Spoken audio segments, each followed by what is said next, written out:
Welcome to the albums that saved us.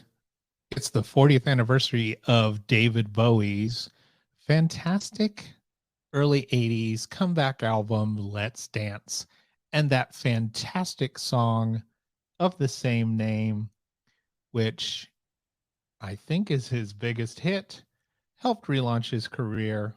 New Direction was a collaboration with the disco maestro Nile Rodgers of Chic, featured Stevie Ray Vaughan on guitar, Tony Thompson of Chic on drums, and the video was a huge hit on MTV. The Let's Dance album was the album that Bowie's Serious Moonlight 80s mega tour was based on, that fantastic tour around the world. Again, Stevie Ray Vaughan played on this album. He would drop out before the tour, but there's a fantastic bootleg of tour rehearsals in Dallas that basically sound like David Bowie songs with Stevie Ray Vaughan on guitar, which isn't so bad. But collaborator, longtime Bowie guitarist Carlos Alomar stepped in at the last moment. Apparently, there was a conflict over the US Festival. Bowie was offered $1 million to play, and the musicians were being paid at scale, and Stevie wasn't happy with that. And plus, I don't think he really wanted to tour, so I think that had something to do with it as well. Again, Let's Dance is one of my favorite songs of all time. I remember when it came out, seeing the video on MTV. I remember coming home from school, calling the radio station in Barstow, California, nearly every afternoon, asking them to play David Bowie's Let's Dance. This was pretty much my intro to Bowie, and it took me a while to go back and discover Bowie and, the amazingness that is him. And again, just like U2, a lot of people think Joshua Tree's their greatest album. My favorite is Achtung Baby. Same thing with Bowie, but I agree that Rise and Fall of Ziggy Stardust is Bowie's best album. Let's Dance has a special spot for me because it's where I discovered Bowie. But in my opinion, Rise and Fall of Ziggy Stardust from Mars, his 70s opus, is probably one of the greatest, if not the greatest and most influential album ever recorded. I think it's fantastic. It influenced so many bands that I listened to. It took me a while to discover it.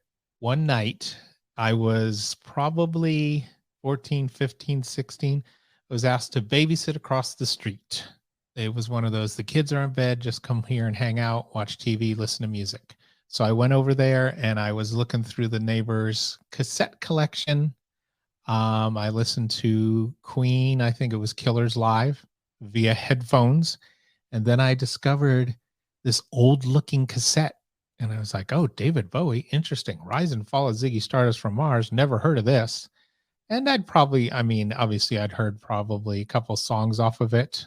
But I put it in and started it and just was really blown away. A timing of a lot of things. The timing was right. Great album to listen to in headphones. A lot of the production of those 70s albums is amazing. That all contributed to the experience. But I also could see his influence on a lot of the bands I was listening to at the time, like Duran Duran and some other, new wave, new romantic alternative bands.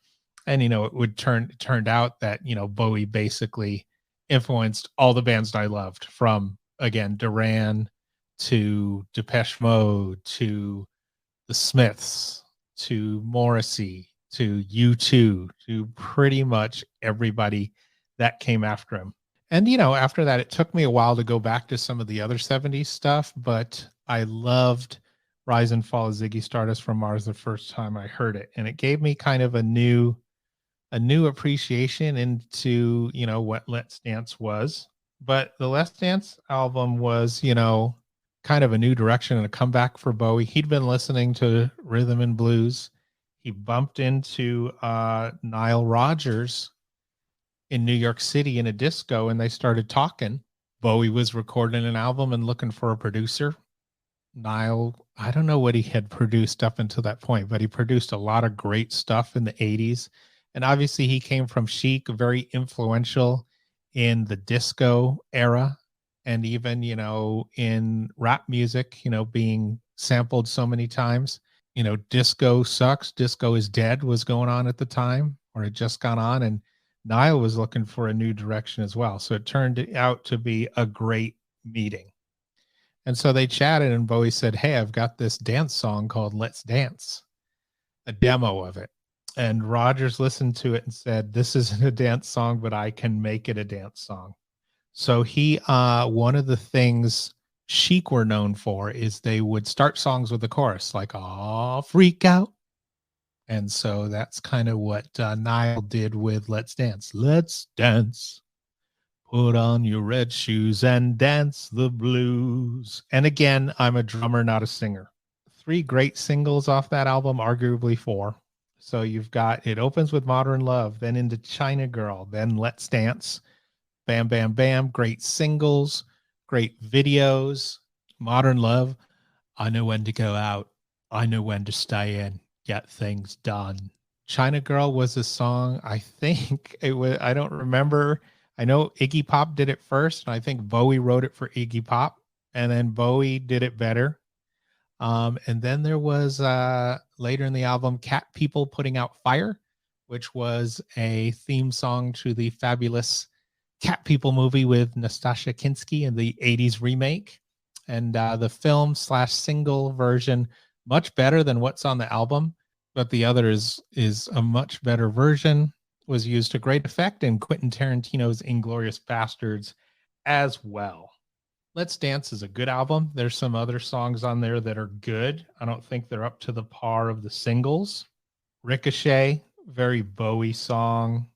Shake It sounds like something that could have been in Labyrinth. I don't know if Bowie done it yet, but it sounds like that. And there's a couple other songs on there, but the height, I think, is the singles. Serious Moonlight Tour, the tour for this album, huge tour, big band, horn section, all that. No Stevie Ray Vaughan again. Sorry, ladies and gentlemen. This album pushed Bowie into the 80s.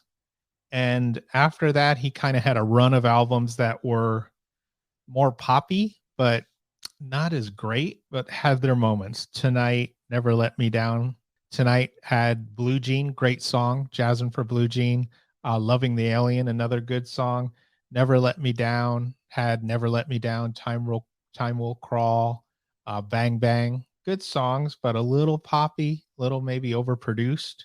After Let's Dance, and some say he'd lost his way a bit, and maybe he did, kind of came back rockier with Tin Machine, and then got into some of his later albums, very experimental, some house stuff, some stuff based on music at the time those albums came out.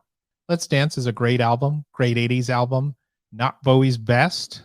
I mean, he's got other albums that are greater, some of the earlier stuff. It's a good album, but it's no Rise and Fall of Ziggy Stardust. It's important in his career because it was kind of a revitalization, a comeback, and it's got a special spot for me. It hangs on my wall in my studio / office. And again, Let's Dance is one of my favorite songs of all time. It's one that I can't turn off if it comes on. I'll go to it a lot. Great song, great era for Bowie. And then, the beauty is this introduced me to Bowie and then brought me back to some of the other stuff. So happy anniversary, Let's Dance by David Bowie. Give it a listen. Look for those Stevie Ray Vaughan tour rehearsal bootlegs. Listen to the Serious Moonlight tour. Great versions of the songs on there. And thanks for listening. And we will see you next time.